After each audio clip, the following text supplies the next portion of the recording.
faz muitos anos que a gente tem combinado esse encontro, né? Mas a pandemia veio aí e impediu, né? Na verdade, eu já preguei em outras igrejas que ele fez parte. E eu, quando cheguei aqui, a igreja estava toda coberta, sem cadeiras, né? Mas eu olhei assim, quando eu entrei aqui, a primeira coisa que eu vi, eu disse, isso aqui vai lotar. Isso aqui Deus já está aqui, né? Eu trabalho com treinamentos e o que acontece? Nós temos técnicas para subir no palco, para estar lá na frente, né? Mas eu te garanto, nenhuma técnica supera a presença de Deus. Nenhuma técnica. Eu estava preparando desde sexta, né? Geralmente eu vou na semana fazendo minha consagração, me preparando, porque é muito importante, como Edinaldo, ele me conhece, saber quem está aqui diante, quem você permite ter acesso às pessoas que estão na sua igreja. E sexta-feira, eu acompanhando o stories de uma amiga, né, que frequentava outra igreja, aí eu vi lá um forró e um negócio e um bar. Aí eu disse, mandei uma mensagem, né? Tá tudo normal, quer que tá? Ela, não, hoje a noite é livre, não tem noite para acabar, não sei o que e tal. Eu digo, rapaz, tá certo. Quando foi no outro dia de manhã, fiz meu devocional, e aí, quando foi quase 10 horas, eu me lembrei, vou perguntar como fulana, como ela tá. Deus me incomodou, né? Se aí, a noite acabou, ela disse, quando você sai da rota, quando você desvia do que Cristo tem para a sua vida, tudo de errado acontece. Olha só, ela fez uma única postagem e mandou essa mensagem para mim, olha, hoje à noite é para botar para quebrar, basicamente foi o que ela quis me dizer, né? E realmente, Deus quebrou o coração dela, para ela entender que a vida dela já é de Cristo. Amém? Eu estou aqui hoje de pé diante de vocês pela misericórdia de Deus, pelo amor que Ele tem e o propósito que Ele tem na minha vida. No ano de 2007, eu tinha ali 23 anos e já estava ali naquele auge de profissional, buscando, trabalhando com comunicação. Já era responsável do setor de marketing de uma grande empresa aqui de transporte, né? E trabalhava meio período, ganhava bacana, já tinha toda uma estrutura lá para mim naquela empresa. E olha só, no dia 19 de dezembro de 2007, eu acordei, e eu me arrepio todas as vezes que eu falo, porque eu sei que tem um amigo que ele é engenheiro mecânico, e ele fala que tudo tem ali uma linha, né, de começo, meio e fim da engenharia, e ele diz assim, olha, toda vida que eu penso no tempo, a primeira coisa que me vem é a gente passando por tribulações, dificuldades, e aí Deus, Ele está lá, Ele olha para a gente fazendo besteira, como essa minha amiga estava, Ele olha a gente passando por dificuldades, aí ele dá só uma olhadinha assim de lado, ó, e vê o próprio Filho entregando a vida na cruz por nós, porque o tempo para Ele é diferente. Então Ele estava no passado, Ele está no presente e Ele já sabe o futuro. Quando Ele olha para lá e diz assim, olha, essa única vida, ela é importante para mim, porque eu dei tudo que eu tinha por ela, não é verdade? E aí, eu acordei naquela manhã, e pela primeira vez, o coração apertado com um sonho. Nunca tinha acontecido isso. Sabe quando você tem uma angústia assim, o coração parece que está sendo espremido? Aí eu fiquei com aquilo, fui trabalhar de manhã, na época eu namorava, e aí voltei do trabalho, e falei com a minha namorada na época, eu disse, olha, me lembra mais tarde de falar com mãe, porque minha mãe nessa época morava em outra cidade, no interior. Me lembra de falar com mãe, porque eu tive um sonho, olha só, eu tive um sonho que a gente estava tentando ligar para ela, eu queria falar com ela e não conseguia. E Deus assim, olha, tem uma mensagem para você. Está aqui, você acordou, você sentiu, eu senti, mas no corre-corre da vida, daquela coisa, 20 e poucos anos, né? Eu entendi, eu senti, mas eu não dei prioridade. Quando Deus falou comigo, eu não priorizei a mensagem. E aí, olha como que são as coisas do nosso corre-corre. Eu disse, eu vou voltar lá na empresa. Eu já tinha concluído o meu dia de trabalho. Eu vou voltar lá na empresa porque tem um projeto grande e eu quero concluir. Voltei no caminho, no trajeto, parei na empresa do meu antigo patrão, que eu tinha saído recentemente para conversar com ele, para ir lá para outra empresa. Quando eu liguei minha moto, dei a partida, foi assim, ó, estava numa mão, só fiz pegar outra mão, acho que eu não estava nem a 15 por hora, tinha acabado de ligar a moto. Quando eu olho para frente, vocês já assistiram aquele filme Transformers? Lá, aquele caindo, se transformando tudo? Exatamente foi a minha visão. Eu olhei e vi uma carreta com 23 toneladas tombando na minha frente. A imagem era impressionante, mas o barulho, o som era ensurdecedor. Eu estava de capacete, mas aquele barulho, aquele estrondo, e eu olhei, e a única coisa que eu me lembro, assim, meu Deus. E aí, naquele momento, eu me lembro de só ter tentado desviar a moto. Aí o que eu sei que aconteceu depois é o que as pessoas contam. Mas aí meu amigo disse que ele vinha atrás, nem sabia que era eu, ele vinha na moto, estava parado no sinal, e disse, o cara morreu. Mas ele disse que só conseguiu ver o salto e tudo. Quando eu abri meu olho, estava lá deitado, aí, sabe quando você dá aquele cochilo de tarde, de 5 minutos, que parece que foi a tarde toda? Pronto, eu abri meus olhos, aí eu olhei assim, exatamente nessa posição. Eu olhei, vi aquela coisa branca, aí fui olhando, aí disse, oxe, quando eu tentei me mover, daqui para baixo eu não me movia. Aí eu olhei para minhas pernas e estava com as 2 pernas presas. E aí quando eu entendi que aquilo não era um sonho, já estava lá o meu ex-patrão, que foi de frente à loja dele. As pessoas que trabalhavam no setor administrativo lá da empresa, já ali, porque lá eles tinham uma equipe, como era de empresa de transporte, eles tinham uma equipe especializada em acidentes. Então o pessoal já estava lá, e meu ex-patrão lá, eu disse, calma, eu disse, me tira daqui, me tira daqui, e apagava. Me tira daqui, e apagava. Quando eu abri novamente meus olhos, olha só, alguém aqui já teve uma experiência de ter certeza que Deus colocou aquela pessoa, naquele momento certo, na tua vida? Ali, ó, naquele momento você sente, você não tem dúvida. Olha, tenha certeza, quando Deus fala, você não tem dúvida. Você não tem dúvida. É impossível.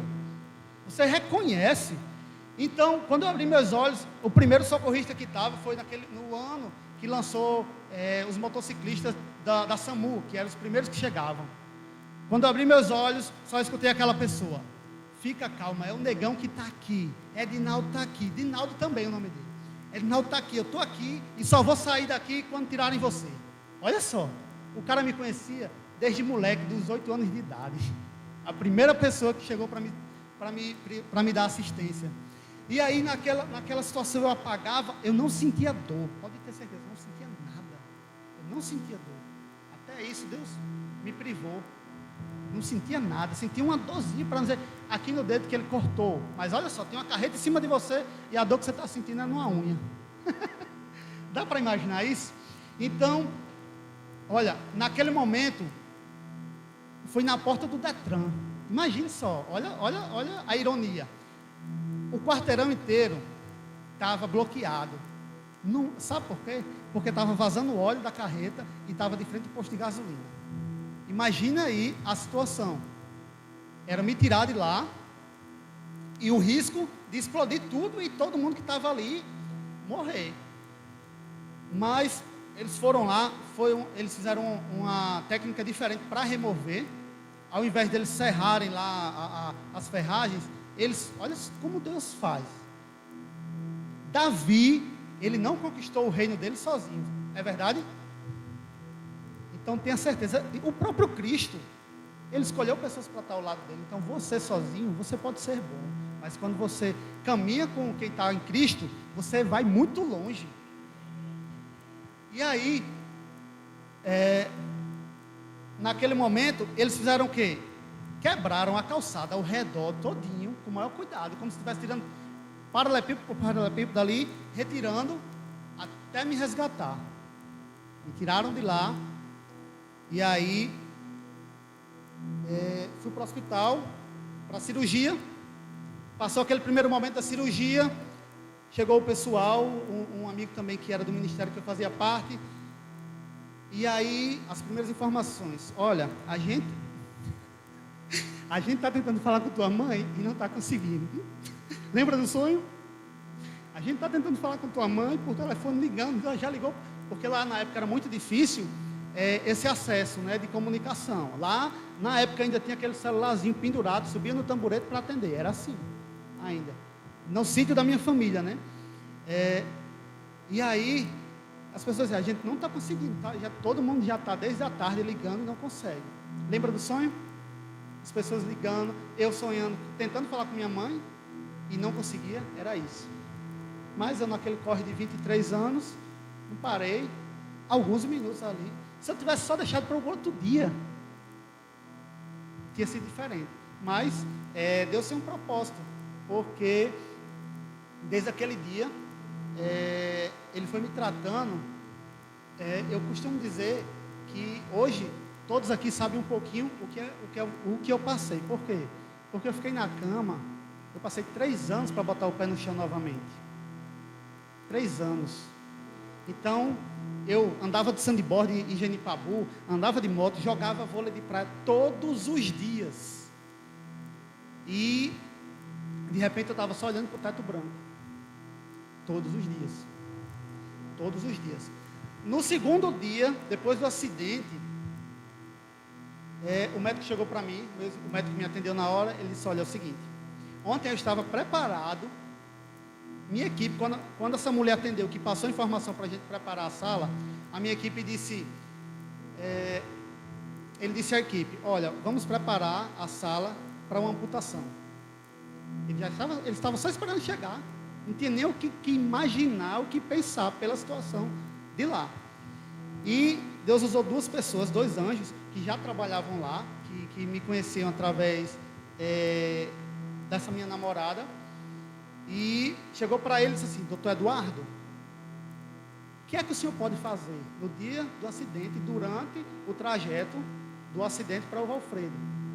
E aí, naquele momento, ele disse para mim: olha, eu só não fiz amputar sua perna, mas eu não sei se hoje ainda eu posso fazer isso, eu não sei se amanhã, depois. Então, nem me pergunte se você vai voltar a andar. Foram essas palavras. Mas Eduardo Lopes, o nome desse cara. Isso foi dia 20 de dezembro, todos os preparativos para o Natal, e eu lá, né, no hospital, muito bem cuidado, né, e ele chegou, passou 3 dias, aí ele disse: olha, aqui você corre um risco muito grande de infecção e tudo, tu vai passar o Natal em casa. E aí ele já me liberou, organizou tudo, fui para casa. Meu irmão, fui para casa, só com gesso aqui, não tinha mais nada, aí, e ferro, cheio de ferro. Nos primeiros 30 dias, era quase 1h30 de curativo na minha perna, todos os dias. Quando eu me lembrava que eu ia passar por isso, no final do dia, que era que a enfermeira vinha, eu já ficava angustiado. Meu Deus, vai doer demais, vai doer, mas ela tem que fazer aquilo. Então,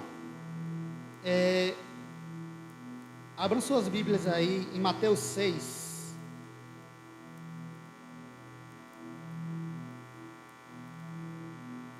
Para entender, quando a gente já conhece a palavra de Deus, tudo fica mais fácil. Eu lembro que o meu primeiro contato com Cristo foi quando meu pai, ainda alcoólatra, mas eu com 6 anos de idade ali, que é começa a ter um pouco mais de memória ainda dessa idade, ele me mandava para a escola dominical de uma Assembleia de Deus lá na Zona Norte. Podia dar o que desse. Ele podia estar bebendo o dia todo, mas eu estava lá. E aí eu me lembro das histórias de Davi, daquelas historinhas da... Então, quando aconteceu o acidente, aí veio a palavra, Mateus 6, 34. Ele diz assim: portanto, não vos preocupeis com o dia de amanhã. O amanhã trará suas próprias preocupações. É suficiente o mal que cada dia traz em si mesmo. A gente, falando assim, parece fácil. As pessoas, quando logo nos primeiros meses de acidente, 3, 4, 5, 6 meses que eu andava muito de táxi, na época não tinha aplicativo, os caras ficavam conversando comigo: meu Deus, que é isso que aconteceu? Cara, eu disse, que bom que eu estou vivo, né? Então Deus me usava em todo táxi, todo contato que eu tinha, para estar falando o quão poderoso Ele já era na minha vida. Todo momento. Eu lembro que quando aí esse médico, o doutor Eduardo, ele começou a me levar para o memorial. Eu disse: olha, eu atendo no memorial, lá é particular, mas eu vou dar um jeito de lhe atender lá. E quando eu chegava no memorial, depois do segundo procedimento cirúrgico, eu chegava no memorial e eu não conseguia, eu já andava de muleta. Eu ficava vendo nos outros apartamentos, o cara lá que caiu da moto e machucou o ombro, o cara vinha do interior, nunca tinha ficado no hospital, e aquela angústia e tal. Aí eu chegava lá, me escorava com a muleta, geralmente eu botava o pé assim pendurado em uma das muletas e ficava lá. Foi o que aconteceu, cara. Aí eu contava ele o que aconteceu comigo, né? E acalmava aquele cara. Aí as outras pessoas passavam e ouvindo, os enfermeiros ouvindo, e eu disse: Deus está me usando. Deus está me usando. E eu vou seguir, independente se eu voltar a andar ou não, eu vou sempre falar do que Ele faz na minha vida. Sempre, sempre, sempre. E eu passei, ao todo, foram 6 procedimentos cirúrgicos para me voltar a pisar no chão, né? E sempre lá no memorial. O pessoal já me conhecia. Eu passava pouco tempo no memorial, após cirurgia. Ele disse: olha, você vai ficar aí o tempo que quiser, no apartamento, não tem problema. Mas quando tinha culto, quando eu fazia parte de uma igreja em Capim Macio, era semana de culto, eu queria abreviar o tempo que eu ficava pós-cirurgia. Eu queria estar lá. Eu precisava daquilo. E aí, em um dos procedimentos cirúrgicos, ele falou, aí eu falei: olha, eu vou ficar até quando? Não, você não tem problema, você vai ficar aqui a semana toda, tal, fique tranquilo. Disse: não, é porque tal dia eu vou para a igreja, e na época eu vendia uns chaveirinhos, umas coisinhas que o pessoal comprava já para me ajudar. Então, eu preciso levar o material para entregar ao pessoal, o pessoal já me ajudou, já pagou. Aí ele: cara, tu tá desse estado aí, tu quer ainda fazer algo e tudo? Ele: sim. E aí teve outro enfermeiro que chegou para mim outro dia e disse: é você, que o doutor Eduardo fez isso? Eu disse: então você que é o menino de ouro do doutor Eduardo, né? Olha só, quer dizer, eu nem estava lá algumas vezes, mas Deus já estava usando a minha história para impactar outras pessoas, mesmo eu não estando presente, né? E doutor Eduardo, ele cuidou de mim do dia do acidente até eu andar na frente dele. Acredita? Tudo, só ele que fazia os procedimentos aqui. Para você ter ideia, essa minha perna aqui, no começo, esse pé, ele estava para trás, completamente para trás. Então, as pessoas que estavam ali ao meu redor, que conviviam comigo, não tinham coragem de dizer, logicamente: pô, acho que é melhor tu amputar, esse negócio, né, não vai ficar sofrendo. Mas só quem sabia do processo era eu, e a intimidade que eu tinha com Deus era eu, né? Você pode orar por mim, você pode fazer uma campanha de oração, mas você não pode trocar de lugar comigo para sentir o que eu estou sentindo. É impossível. É impossível. O seu relacionamento com Cristo é individual. Você só vai conhecer Ele se você buscar. Tá? Eu não consigo obrigar você e nem consigo transportar para você a experiência que o Espírito Santo tem comigo. Não consigo. E aí, eu passando desses procedimentos, mas ainda sem pisar no chão. E nesse momento é aquela coisa que você entende, que você não precisa de muita gente. Você precisa das pessoas certas na sua vida. Os meus amigos, né, engraçado que os primeiros que vieram me ajudar eram que faziam parte de um grupo, da Igreja Católica na época. E quando eu me converti, eles diziam: você foi para lá por causa de mulher, você foi para lá, tem alguma coisa, não sei o quê. E toda vida eu dizia: tem realmente alguma coisa, tem alguma coisa. Esses, quando se converteram, foram os primeiros a estar do meu lado, né? Então, assim, eles iam lá, instalavam jogos no computador, faziam um monte de coisa para mim assistir e tal, sempre estavam presentes, né? E quando foi eu estava indo para acho que o quarto procedimento cirúrgico, e me preparei, cheguei lá cedinho, né, em jejum, já só com a bata, sem roupa alguma, só a bata. Chegou a enfermeira, ela pegou meu raio-x, e isso, eu acho que não era nem 7 da manhã. Ela pegou meu raio-x, olhou para minha perna, e disse: o que é que o doutor Eduardo vai fazer aqui? Daí eu expliquei a ela o que ele tinha me preparado. Olha, a gente vai fazer isso, vai mexer no tendão, vai mexer aqui na fíbula, vou fazer isso, vou trocar o fixador e tal. Aí ela olhou para mim e disse: acho que ele não consegue fazer nada, aqui não tem jeito. Imagina só, você está lá no leito, lá, esperando, preparado, você, fisicamente e mentalmente, para aquele procedimento. E a pessoa chega para tu na hora e diz que nada vai ser feito. Naquela hora, aí Deus chegou assim e fez: não fala. Eu senti, não fala. Silêncio. Fiquei calado, né? Não tinha reação, não sabia o que dizer a ela. Fui para o procedimento, voltei, e aí o pé já estava para frente, no lugarzinho. Eu estava com menos fixador. E essa mulher apareceu de novo à tarde, na hora de trocar o plantão. Então, a quantidade de pessoas que estavam lá duplicou. E eu estava ali caminhando, como sempre, já estava habituado aí nos outros apartamentos para conversar com o pessoal, né? E ela chegou e disse: olha, e aí, como é que foi? Aí, deixa eu te dizer uma coisa. Deus, o Deus que eu sirvo, que eu conheço, Ele me livrou de 23 toneladas. Agora fala para mim, o que é algumas gramas de ossos para ele?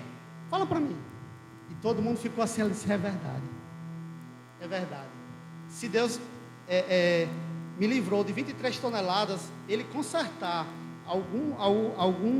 algumas gramas de ossos não era nada, né? Então o momento de falar com aquela mulher não era na hora que ela me colocou para baixo, que ela me desmotivou.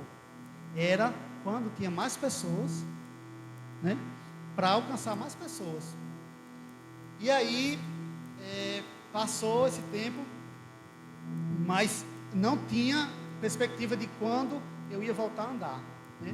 Não tinha. Ele nunca me deu data, na verdade. Ele só: vamos fazer isso. Fazia aquilo. E a gente é muito assim, né? Eu não sei quem é empreendedor aqui, ou quem escolher uma carreira acadêmica, algo assim, mas a gente quer aquele objetivo e parece que só pensa no objetivo e não entende o processo. Não quer passar no processo todo, né? E tinha um processo, porque o tempo, eu costumo dizer que aquele tempo que eu tive de comunhão com Deus, naquela forma, naquela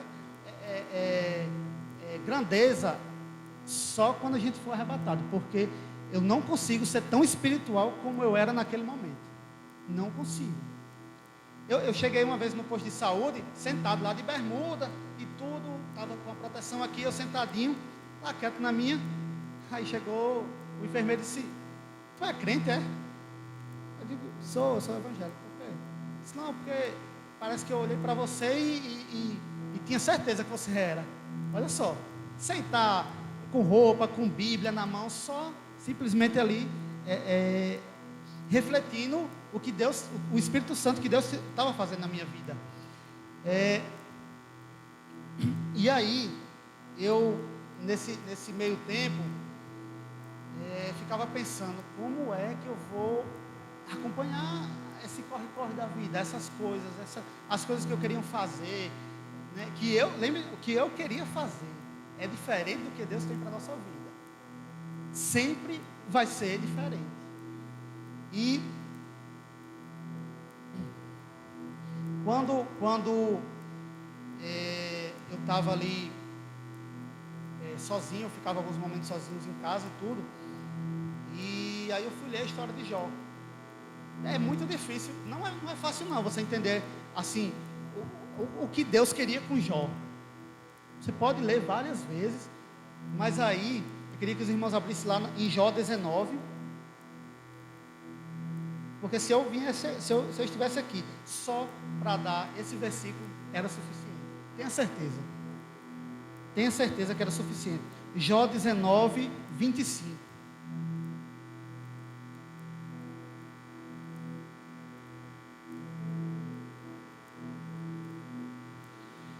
Lá diz assim: Jó, passando por tudo que estava passando, né?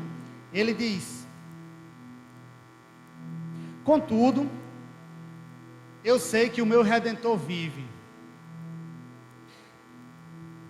e que no fim,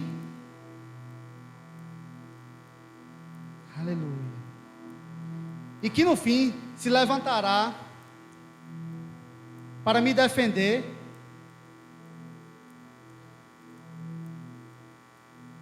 e vindicar ainda que eu esteja no pó do meu túmulo. Tem algumas traduções que elas simplificam, que diz assim: e que por fim eu sei que o meu Redentor vive.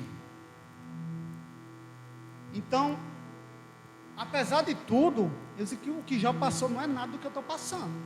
Como é que eu estou querendo titubear ou duvidar ainda? Porque a gente tem isso. A nossa mente, o nosso cérebro, ele é moldado para trilhar os caminhos mais simples, para facilitar a nossa vida, né? Ele quer, se você deitar na cama, você pode ter um monte de coisa bacana para fazer, mas se você deitar, o cérebro vai fazer uma forma de lhe convencer a ficar deitado. Então a gente tem que batalhar com isso. E aí entra a parte espiritual, que intervém e faz com que a gente avance. Quando eu estava participando de um projeto que eu fazia, que era de várias igrejas, esse encontro, eu estava lá, eu fazia parte da equipe, sempre fiz, eu estava lá na cantina, conversando com minhas amigas e tudo, e aí, só ajudando lá. Aí uma senhora chegou para comprar toda postura, aquela mulher bem, você olha assim, né, a postura bem elegante, educada, gentil, né, falando bem. Aí ela: olha, começa não, meu filho. Aí eu disse: meu nome é Tiago e tudo. Se eu te conheço. Aí rapidinho eu digo: o que será que eu fiz? O que será que eu fiz? Peraí, vou processar rapidinho aqui. Fulano, não, me dou bem, nunca briguei e tal. Não conheço essa mulher. Aí ela: sabe de onde eu te conheço? Eu te conheço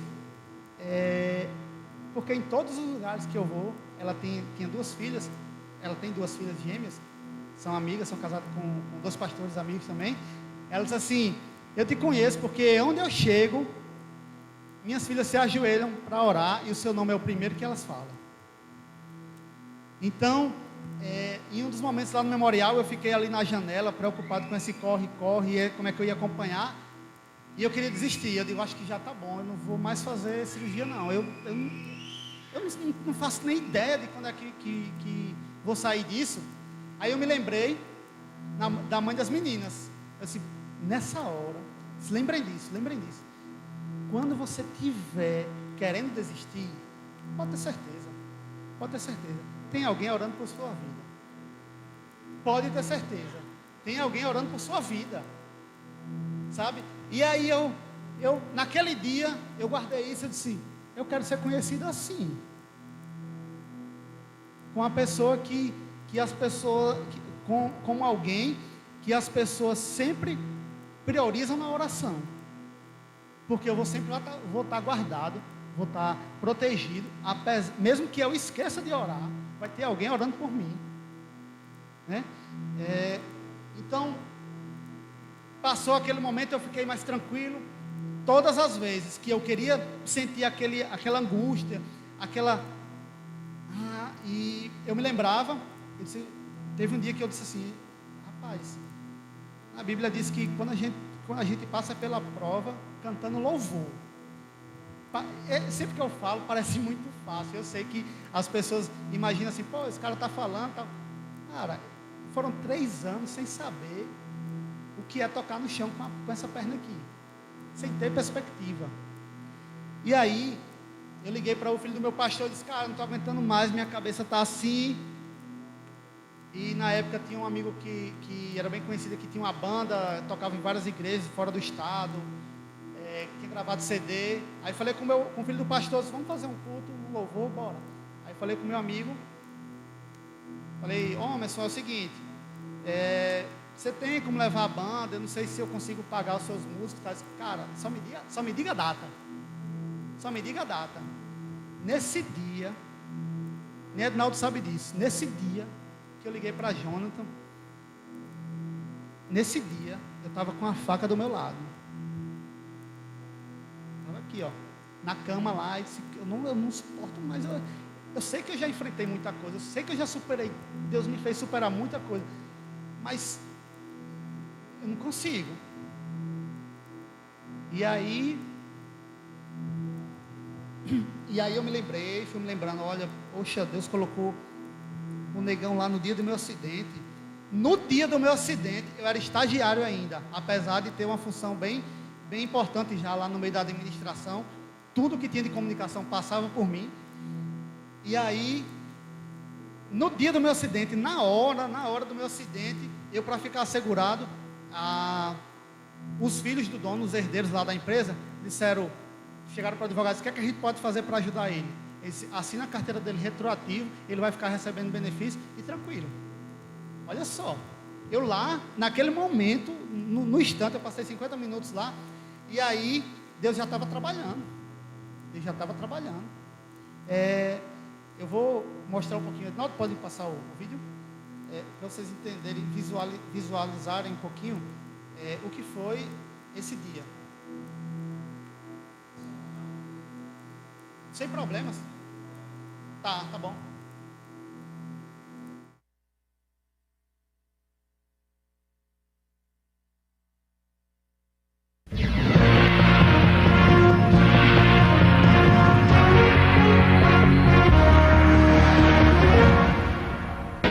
Veja agora no RNTV. Um caminhão tomba e atinge um rapaz que fica preso durante quase 1 hora embaixo do veículo. Boa noite. Um caminhão container tombou hoje à tarde ao tentar fazer uma curva e atingiu um rapaz que estava de moto. O acidente foi na cidade da Esperança. O rapaz ficou com a perna presa embaixo do caminhão por quase 1 hora. Foram 55 minutos de dor e angústia. Tiago, um motociclista de 23 anos, tinha acabado de parar a moto na calçada quando foi surpreendido pelo destino. Ao fazer a curva, o motorista da carreta perdeu o controle e tombou na calçada. O reflexo de Tiago não foi suficiente para escapar por completo. A perna direita dele ficou debaixo das 20 toneladas do container carregado de carne. 2 equipes do SAMU, 2 do Corpo de Bombeiros e policiais militares se uniram para resgatar o motociclista. Remédios e palavras de conforto não faltaram e eles conseguiram. Vai, empurra para baixo agora. Calma aqui, ó. Foi nesse espaço pequeno que Tiago ficou preso durante quase 1 hora. Da moto dele restou pouca coisa. A equipe do Corpo de Bombeiros explicou como fez a operação. Nós tivemos que quebrar a calçada para poder ter acesso à perna da vítima. De certa forma, essa boca de lobo aqui acabou colaborando. Com certeza, se não fosse por ela, ainda estava aqui quebrando a calçada. O que mais chamou a atenção foi a atitude do motorista da carreta. Mesmo ferido e preso às ferragens, ele conseguiu fugir. Estava preso nas ferragens? Preso no volante. E depois? Depois ele conseguiu sair. Quando eu procurei, ele já tinha fugido.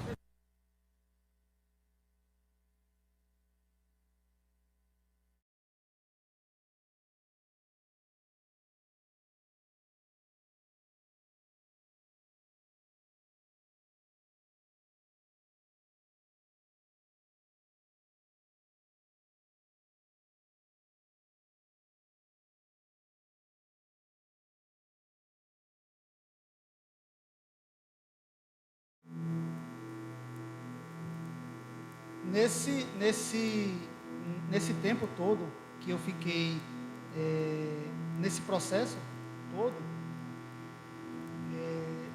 o que mais fez a diferença, foi sempre estar com a Bíblia do meu lado. Sempre a Bíblia do meu lado. Apesar das pessoas que me ajudavam estavam me apoiando, a Bíblia ela sempre estava do meu lado. Sempre. Hoje ela está aqui no celular.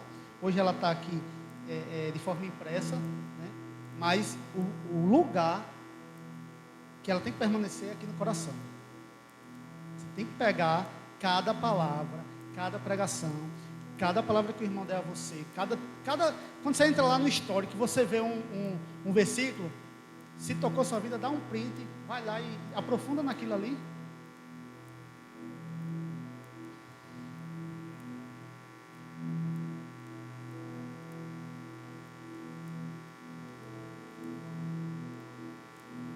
Pode avançar só naquela parte que eu estou lá.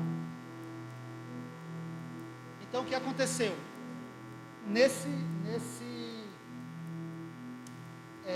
Na última cirurgia, aí foi mais demorado, acho que foi quase 3 horas de procedimento. Ele já tinha me explicado, ele tirou o osso. Ele tirou, olha só. Aí, tá bom aí. Dá para ver. Bota o mouse lá naquela partezinha prata do lado. Isso era minha moto. Era para mim estar aí. Quando desvirou a carreta, parecia um papelzinho de parede ela, pregada.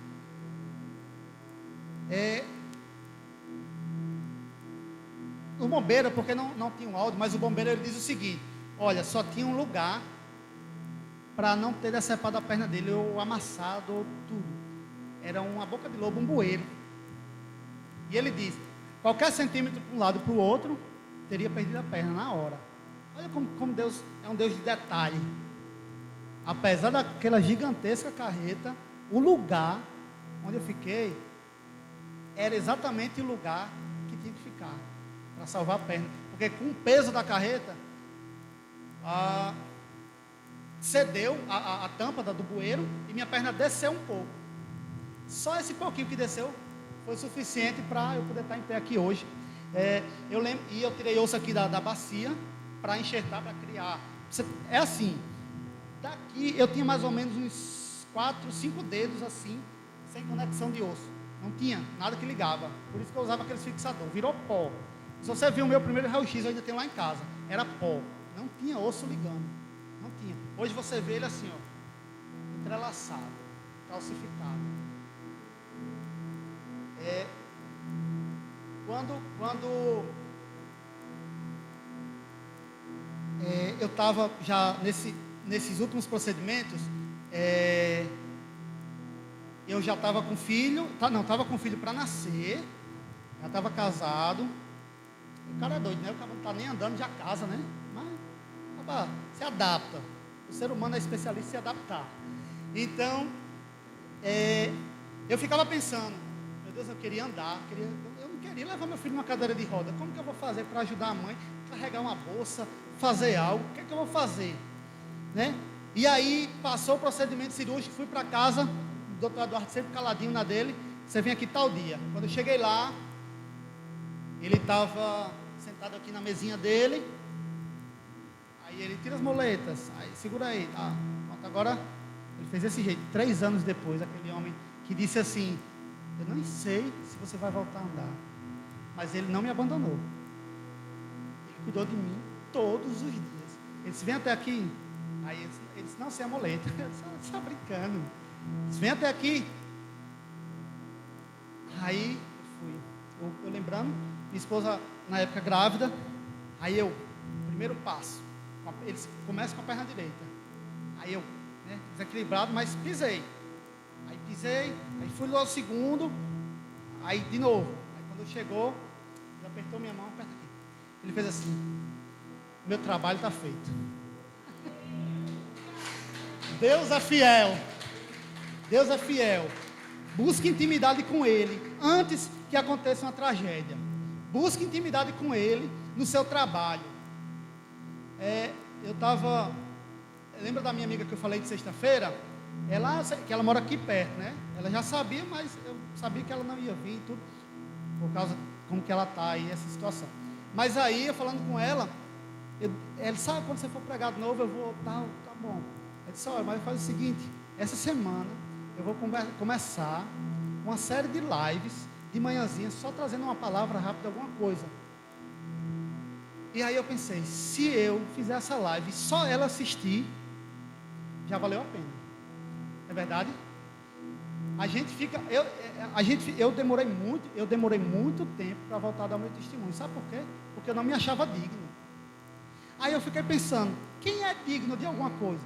Porque a própria Bíblia nos ensina que, por causa, não somos consumidos pela misericórdia do Senhor. Assim, o ser humano ele não é bom, mas tenha certeza, quando Cristo, ninguém foi o mesmo depois que Cristo passou pela vida, sim ou não? Todos foram transformados, todos. A gente está falando aqui hoje porque a transformação de Paulo foi verdadeira. Foi ele que preparou esse caminho para a gente estar aqui, ouvindo a palavra. Então, quando eu pisei, andei, eu disse: agora é com você. Eu morava em Nova Parnamirim, e para pegar o ônibus lá, na época eu não tinha carro, tinha que subir uma ladeirinha. E aí, a mãe dos meninos estava na praia, na ridinha. Eu disse: eu vou subir isso daí com uma muleta só. Deixei uma muleta em casa e fui. Pisava e suando, pingando, e vou subir. Porque a partir dali não ia ter mais o doutor Eduardo, era eu e Deus novamente. E eu queria carregar meu filho no braço de pé. Eu queria, quando ele nascesse, desculpa que eu estou em pé. E aí eu fui subindo, e parei no meio do caminho. Teve um momento que eu parei, que eu acho que eu fiquei uns 10 minutos. Eu disse: eu vou voltar. Mas se eu vou voltar, vai ser a mesma coisa de subir. Vou ter que tentar caminhar de novo com a muleta, então eu vou subir. E aí eu consegui subir com a muleta. Na outra vez, no outro final de semana, disse: agora eu vou sem muleta. Não vou nem levar para não ter desculpa. E eu subi numa dificuldade enorme, tentando equilíbrio ali, mas eu subi. Pronto, agora. E aí, voltando ao que eu falei da gente não ser digno, realmente, mas aí, todas as vezes que alguém apontar para você, dizer que você é um crente falso, dizer que você não vai conseguir as coisas, dizer que você não é digno, sempre, todo mundo aqui já deve ter ouvido, quando diz assim: esse cara fazia tudo, dançava forró, ia para a bebedeira e agora é crente, e por que não? Né? Todas as vezes que alguém te lembrar de algum ponto negativo, só lembre de uma imagem. Jesus, enquanto todos acusavam aquela mulher, lá na adúltera, Jesus estava só escrevendo no chão, na areia. Lembra dessa imagem? Quando a pessoa estiver te acusando, só lá Jesus, ó. Quando ele olhou para o lado, não tinha mais ninguém acusando. Não é verdade? Então, não permitam que alguém plante na sua vida uma palavra negativa. Não permitam. Não é questão de arrogância. É questão, se no princípio era o verbo, se a palavra tem poder, como é que tu vai aceitar uma palavra negativa na tua vida? Agora tem uma coisa. Vai ter pessoas que têm intimidade com você e você tem que saber reconhecer quem é que está te dando a palavra. Você faz um filtro. Essa pessoa é o que na minha vida? Ela é uma autoridade, é um pastor, é um líder do estudo, é o líder do ministério de louvor? Aí você faz o filtro e ouve. O problema não é o que estão falando, é quem está falando. Certo? Então, meus irmãos, depois disso, eu tive minha segunda filha, graças a Deus. Hoje, eu por causa da pandemia, não estou treinando, mas como eu sempre gostei de esporte, eu pratico jiu-jitsu sem problema nenhum, com pessoas muito maiores do que eu, pesadas e tudo, né? E barreiras, elas sempre vão existir. O pessoal costuma dizer assim, né, que você vai vencer. Não é problema vencer. A questão é, você vai suportar os processos para vencer? Se você suportar, se você entregar nas mãos de Deus, aí dá certo.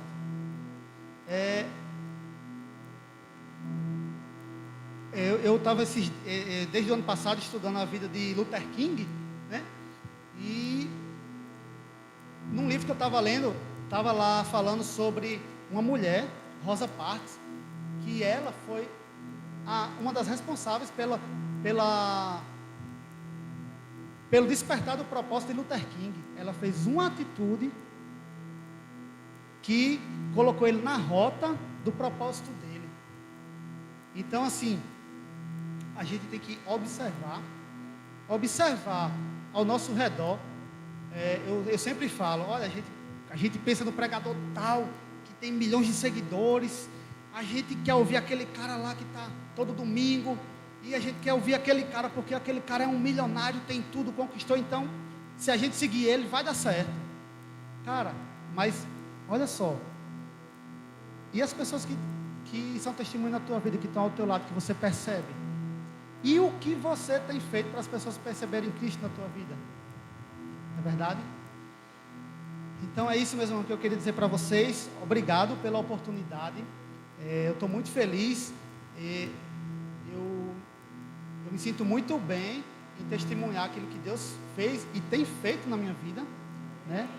Essa pandemia, quando eu falei que vocês experimentaram um pouco, foi que vocês ficaram privados de sair para o lugar que queriam, não é verdade?